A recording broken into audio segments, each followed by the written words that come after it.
Guys, welcome back to the channel. I've been seeing a lot of discourse recently about the cards in Scarlet and Violet being too easy to pull and the value of them are just completely crashing. And we're going to discuss today whether that's a good thing or a bad thing, as there seems to be a lot of, war in between the two factions of I don't care what the value of the cards are and I do care what the value of the cards are.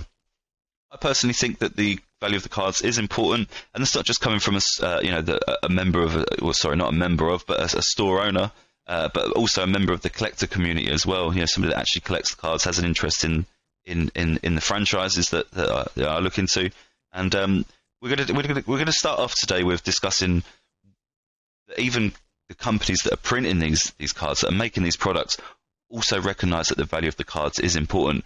So here we're going to look at the reserve list for Magic the Gathering, which is a list that will say the reserve list is a Magic the Gathering that will never be reprinted in order to preserve the value on the secondary market. The reprint policy features the reserve list was first published by Wizards in 1996, so this was already in place before TCGs became a really, really big thing, kind of worldwide. And it was revised in 2002 and again in 2010. Let's have a look at the size of this reserve list. Here's some of the cards on it, in case you've never seen a reserve list Magic card before.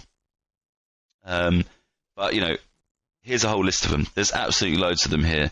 And again, Wizards recognise that the value of the cards are important, so they're protecting some of these early prints, or very first prints, so that they are, or they hope to be, a state of value. Metas have been done very much the same as well. They've also created a reserve list, and there's a whole slew of cards on here as well. If you go all the way down this list, a whole list of them. But most notably, the Cryptid Nation, Mothman, and the original 09 as well.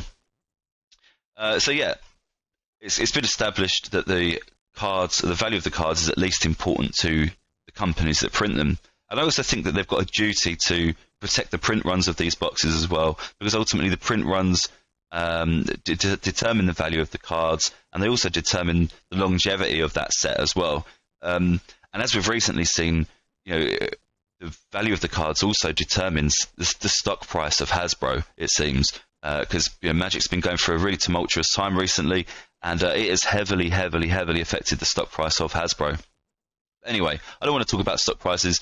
Let's just give you a few examples for why the print run of a booster box is important. So if we go back to Midnight Hunt booster boxes, and these came out towards the end of 2021, but this was massively overprinted, and I think distributors have still got this stuff on their books, to be honest with you, but £67 for a draft booster box of Midnight Hunt, absolutely insane. And here's a collector box going for $99.99, free postage. So this person has probably made a huge loss on this. I don't even think I can get. I'd have to go back, but I don't even think you'd be able to get Midnight Hunt collector booster boxes from distribution when it came out. I'm pretty sure they were like £150 or £180 for stores to buy them. So then you would hope to sell them for like $200 and above, right?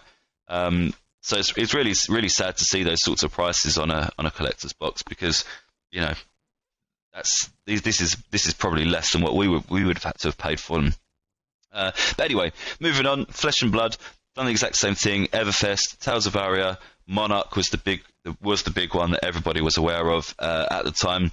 And let's have a quick flick through this list. So you've got a £52 Everfest first edition booster box. You've got a Tales of Aria first edition booster box as well, going for £64. Those are first editions. Here we've got a Arcane Rising unlimited booster box going for £149. Unlimited would have seen much higher printing than a general first edition you would have expected, and yet these are still 3 times more than the Tower boxes. I'm not entirely sure what the print runs were on Arcane Rising Unlimited. I know that for first edition they were obviously very low. But here we go, Monarch first edition, seven booster boxes for a $6,999 best offer, and so that's less than £100 a booster box for Monarch first edition. I mean, when this came out, these went up to like £700 a box straight away, which is also not a good thing. Companies really should be printing, in that happy medium, not too much and not too little, and that the prices of booster boxes shouldn't be going up, they shouldn't be going down, they should really be staying flat. That's the general consensus. That's what should be happening. But again, if we have a look at Meta as a UFO, we've got booster boxes. This is where most of the suppliers in America. So you've got £46 here for a box, £52 there, £33.56, £39.31. So as you can see, this was massively overprinted as well, and it caused a massive depression on the boxes. Now, it's not always the company's fault when something is massively overprinted. Obviously, we had a massive boom throughout 2020, 2021 for collectibles, especially TCGs, and many companies were, trying to increase the print runs to meet the demand or the new demand of these games. These things are made 3 months in advance, so when as you send the order, you print them, you get them printed. It takes however long to print them, package them, pack them into boxes, cellophane wrap them or whatever they do with them, and then stick them on a boat, and they have to go to America from not America, they have to come to the UK from America, if we're talking about Pokemon, for example. And that trip from America to the UK can take maybe 2 or 3 weeks, I guess, something like that. So you can see how all this time kind of adds up, and these decisions need to be made so far in advance that you can never really predict when a bear market's going to happen. But unfortunately, it did during these products, and as a result, it did crash these prices. So the market accepts that the value of the cards is important, or at least the overprinting of boxes is important, right? So let's talk about Scarlet and Violet. Everybody's talking about Scarlet and Violet. Are these booster boxes worth opening? Is it worth buying them? The cards in them are absolute rubbish. There's no value in them whatsoever. Everything's too easy to pull. It's all going to zero. But these Scarlet and Violet booster boxes are still sitting at around the £120 mark. And this is just, it's easy for me to flick through eBay because it shows a wide variety of people buying and a wide variety of people selling. And, 117 there. That one seems incredibly cheap to me. But, $61.99 for a half booster, 110 there as well, $58.99. So as you can see, we're sitting around the £120 mark. Is it worth opening one of these boxes? Are the cards too easy to pull? Well, I think if you have a look at Crown Zenith was a relatively easy to pull set, but there's quite a lot of cards in that set that still have value, right? Even if they're just 10, 20, £30, whatever they might be. But all of these cards add up within a booster box, and it's worth having a look through some of these singles. So let's try it and have a look at the Miriam. So Miriam 251 out of 198. This is the alternate art that everybody seems to be chasing in Japan. The really, really expensive one. The one that's over £1,000. Blah blah blah blah. This is the English version, of course. Never going to reach those sorts of prices. The English TCG is printed a lot more than Japan is. Japanese, the language in itself is only spoken really by Japanese people, whereas English. And if we have a look at the Gold Miraidon card, this was sitting around £50 at pre-release. It's now reduced down to £20. It seems quite a shame for the triple gold rares because you're only going to get 0 to 1 of these in a box. So I think the market is still kind of trying to figure out really what the price of these cards really should be. And I think a lot of the time it's going to be based upon popularity, and because popularity dictates the availability on the secondary market. If everybody wants to pull, a Charizard alt art, there's going to be less of them on eBay, as less people are going to be selling them if they pull them, right? Whereas if you're not interested in the Gold Miraidon, you'll probably see a lot of these go onto eBay and get sold.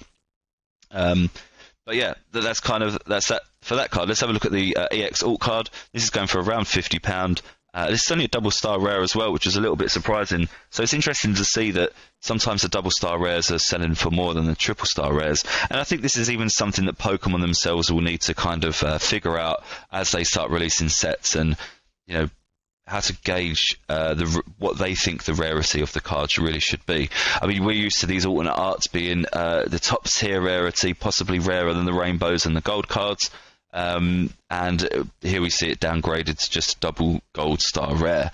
But I think as well, as a result, the market needs to adjust as well.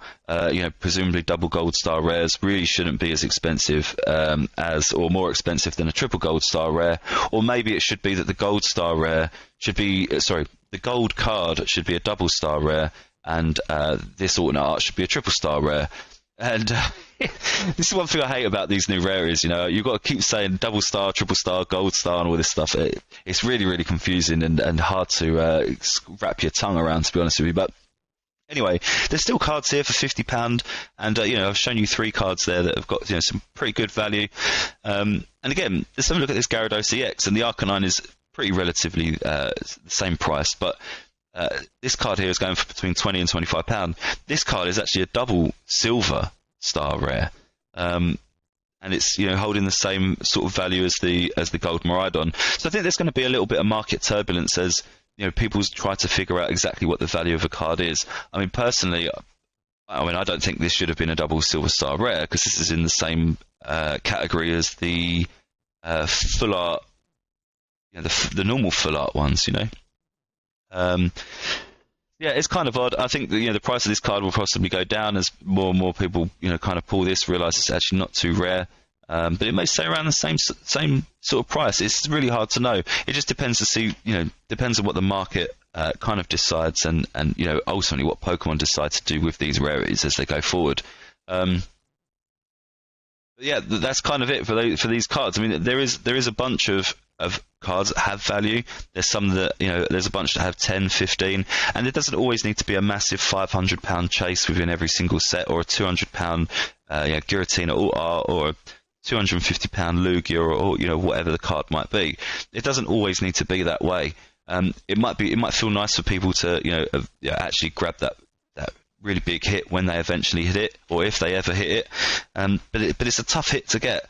A lot of the time, it's good for the cards to kind of share value across the box, so that everybody has a chance to recoup some of their value, right? I mean, what happens if the cards are severely overprinted and everything's worth £1? Well, we kind of showed that with the Magic Midnight Hunt, Flesh and Blood, Meta's a UFO. If everything's overprinted, it's not collectible anymore, and there's no value in it, and there's no point opening boxes. And if we're not going to be pulling cards that are £25, £50 thing, or not that Pokemon determines the value of a card, but there has to be some sort of longevity within the set to protect the value of the cards, because otherwise, if there's no value in the cards, people are going to stop opening boxes, and if people stop opening boxes, that pushes up the price of the cards anyway. So it is a very fine balance. I think it's a really interesting conversation, to be honest with you, and I don't think it's as simple as people shouldn't be invested in cards and people shouldn't be worrying about the value of the cards. The value of the cards definitely is important. I think, as people don't want to open stuff that's not worth anything. Otherwise, we would all be opening match attacks where everything's 99p, and there's just absolutely no value in it whatsoever. I mean, here we go. Here's a bunch of Messi cards and Ronaldo cards here. These are the Charizards of the set, right? And 99p. These gold trim ones are not the easiest ones to pull either. 99p, no value. No one's talking about match attacks. People are collecting. People are importing stuff from America, the top stuff from America, to get value in the football cards. But it's insane to me. It just goes to show that there is no value. People don't collect it. But yeah, hopefully you learned something. A little bit of a ramble there at the end, I guess, and hopefully it's a little bit more coherent than what it kind of sounded in my head as I was saying it. But yeah, the value of the cards is important. Let me know in the comments what you think, and if you think it's got out of hand. I mean, don't get me wrong, some of the cards are definitely being manipulated. Some of the booster box prices are possibly being manipulated as well, and I'm not saying that doesn't happen, but I think overall nobody wants to put money into something that will not be around. Otherwise, there'd be people out there still collecting Beanie Babies. But thanks a lot for watching. Leave us a like if you enjoyed it. Subscribe if you're new here, and thanks for coming back.